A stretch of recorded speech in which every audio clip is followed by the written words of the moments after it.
Year and a half ago or so, I recorded a movie on the NAP member website on finding a neutral gray point. And this continues to come back to haunt me, and people want to debate about it. And I realized at the time I did make an error, and that error was I didn't frame this technique properly in terms of how I use it. And here's what I'm talking about. In an ideal world, here's what I would do when I was taking a shot in a studio. I would take a shot with some kind of gray card. This is a Y-Bal card. You can use a Grady Macbeth card, anything you want.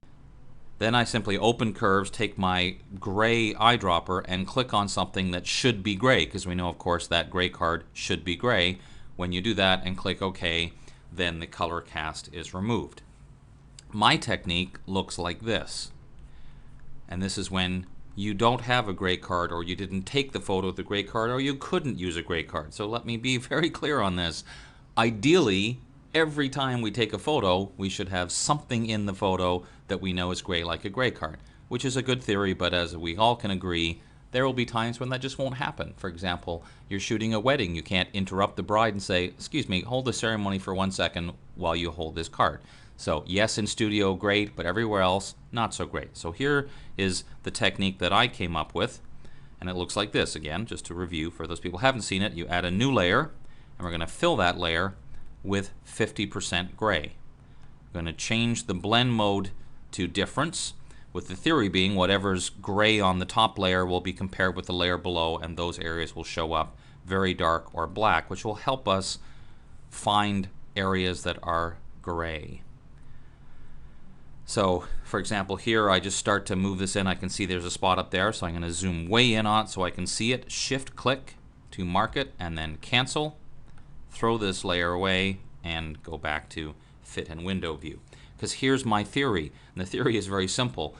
If you don't have a gray card, then you still have to click on something that's supposed to be gray. Well, rather than totally guessing, this way it gives us a more educated guess, and that's simply what this is.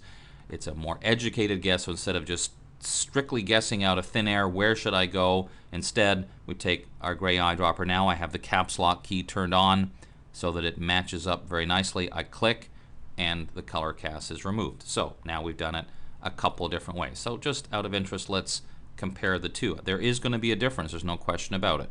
But let's see how much of a difference there really is. We'll use CS3's new Auto Align Layers feature to try and line these up a little bit and compare. Here's the one with the gray card, here's mine.